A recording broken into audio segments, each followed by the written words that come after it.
আজকে নাহিদ ইসলামকে আমি আবারও বলতে চাই যে গাদ্দার উপদেষ্টাদের কথা আপনি বলছেন, অনতিবিলম্বে তাদের নাম জাতির সামনে আপনাকে প্রকাশ করতে হবে। পিআরের মাধ্যমে আওয়ামী লীগের পুনর্বাসন হতে পারে। এই আওয়ামী লীগের প্রশ্নে, ফ্যাসিবাদের দশরদের প্রশ্নে এবং ভারতের আধিপত্যবাদের প্রশ্নে সবার মধ্যে একতা থাকা দরকার। এই মুহূর্তে অনেকগুলো দল তারা একসাথে নিম্নকক্ষে পিআর নিয়ে আন্দোলন করছে। আমি এর আগেই বলেছি যে নিম্নকক্ষে পিআর বাংলাদেশের বাস্তবতায় বাস্তবসম্মত নয়।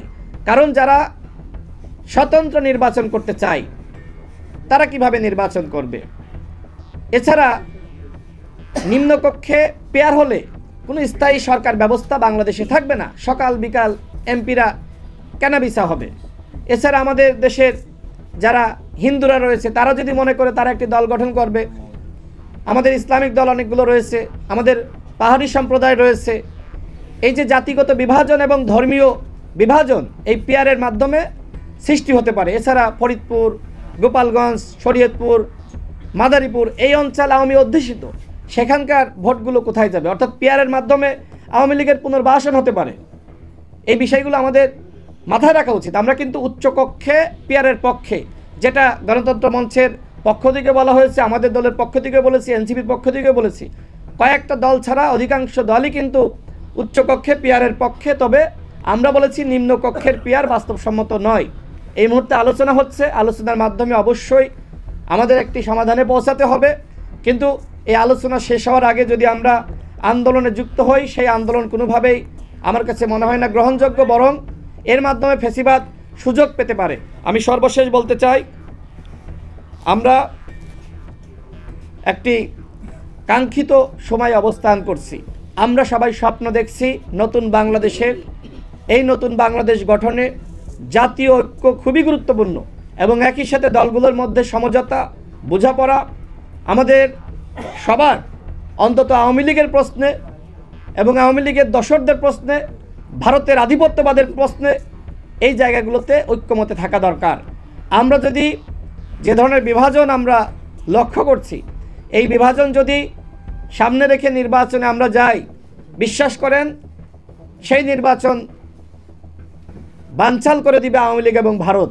সুতরাং আমাদের এই আওয়ামী লীগের প্রশ্নে, ফ্যাসিবাদের দশরদের প্রশ্নে এবং ভারতের আধিপত্যবাদের প্রশ্নে সবার মধ্যে একতা থাকা দরকার। সর্বশেষ আমাদের পক্ষ থেকে আহ্বান, আগামী 8 অক্টোবর জাতীয় ঐক্যমত কমিশন আমাদের নিয়ে সর্বশেষ বসবেন এবং ওই দিনই চূড়ান্ত আলোচনা হবে। আসুন আমরা ছাড় দিয়ে হলেও ওই দিন সবাই জুলাই জাতীয় সনদে স্বাক্ষর করি এবং দেশ এবং জনগণের স্বার্থে আমরা ছাড় দেওয়ার মানসিকতা অর্জন করি। আমরা যদি ছাড় না দিই তাহলে এই গণ অভ্যুত্থান ব্যর্থ হবে। 8 আগস্ট ওই দিন যে সকল এনজিও মার্কা উপদেষ্টাদের মাধ্যমে শপথ নেওয়া হয়েছে, অন্তর্বর্তীকালীন সরকার শপথ নিয়েছেন, সেদিনই অনেকটা গণ অভ্যুত্থান ব্যর্থ হয়ে গেছে। সেই গণ অভ্যুত্থানকে রক্ষা করার দায়িত্ব আমাদের মতন তরুণদের। যে গণ অভ্যুত্থানে 2000 মানুষ রক্ত দিয়েছে, 30,000 মানুষ তারা সংগ্রাম করেছে, সেই গণ অভ্যুত্থান আমরা কোনোভাবেই ব্যর্থ হতে দিতে পারি না। এই গণ অভ্যুত্থানকে রক্ষার দায়িত্ব আমাদেরকে নিতে হবে।